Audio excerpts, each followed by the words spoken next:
KPU DKI dituding telah bertindak tidak profesional saat rapat pleno penetapan calon gubernur wakil gubernur Jakarta putaran kedua di Hotel Borobudur. Tudingan tersebut membuat Ketua KPU DKI, Sumarno, menjalani sidang dugaan pelanggaran kode etik oleh DKPP, tak mau terus-terusan disalahkan. KPU DKI akhirnya membeberkan bukti-bukti terkait persoalan itu saat sidang DKPP di Gedung Nusantara 4 DPR, Senayan, Jakarta, Senin, tanggal 3 April tahun 2017. Sekretaris KPU DKI, Martin Nurhusin, membeberkan bukti berupa rekaman CCTV kronologi kedatangan Ahok Jarot hingga pasangan petahana tersebut melakukan walkout.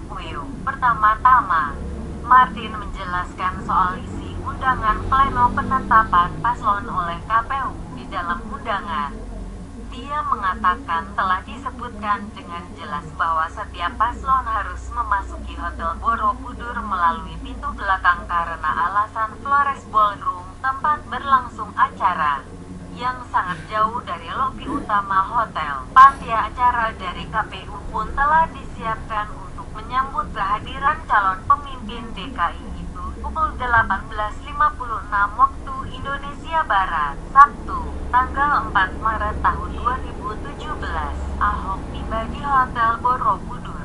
Namun, tak seperti apa yang tertera di undangan. Ahok datang melalui lobi utama. Ahok pun tak langsung menuju ke Flores Ballroom, namun malah ke lantai 2, menuju ruangan yang disewa pribadi.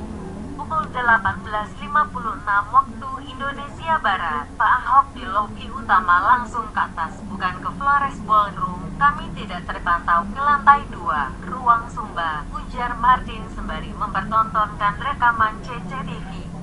Sementara itu, pasangan Ahok, yakni Jarot, tiba di Hotel Borobudur melalui pintu belakang dan telah melakukan registrasi. Panitia pun menuntun Jarot ke ruang VVIP untuk menunggu acara dimulai.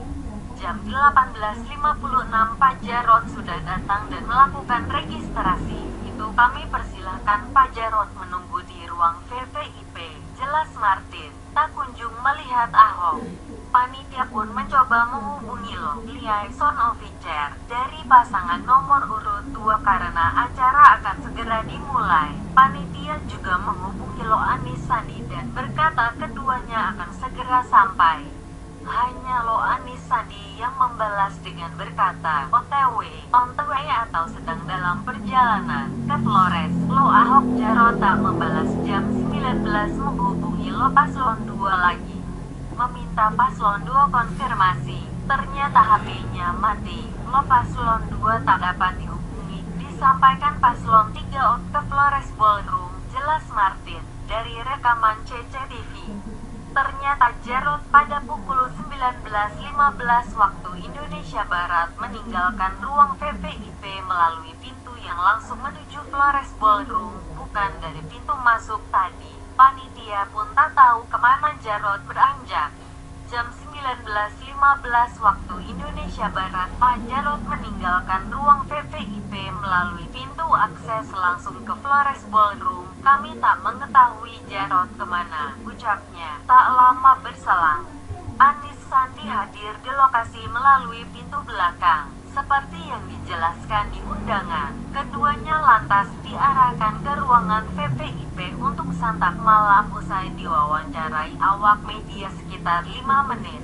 Pukul 19.24 waktu Indonesia Barat, dari pintu belakang, paslon 3 hadir, masuk diarahkan ke ruang VVIP namun di doorstop media, sekitar 5-6 menit setelah selesai wawancara.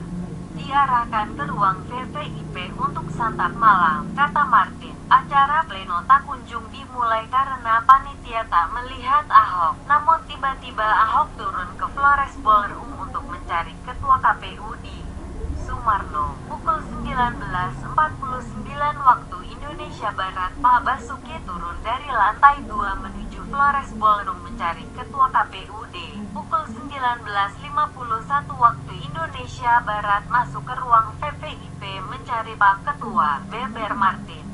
Ahok pun disebut marah Martin saat bertemu Sumarno bertanya beberapa hal, namun itu disampaikan dengan nada tinggi. Terjadilah dengan nada tinggi menyampaikan hal-hal. Waktu itu Pak Sumarno menandatangani berkas acara. Pak Ahok bilang kenapa acara belum dimulai. Saya datang pukul 19.19 waktu Indonesia Barat. KPU tidak profesional, paparnya. Pak Sumarno menyampaikan KPU menunggu Pak Basuki. Sambungnya, Sumarno pun disebut Martin segera meminta acara untuk dimulai serta meminta paslon nomor 3 untuk masuk ke Flores Ballroom.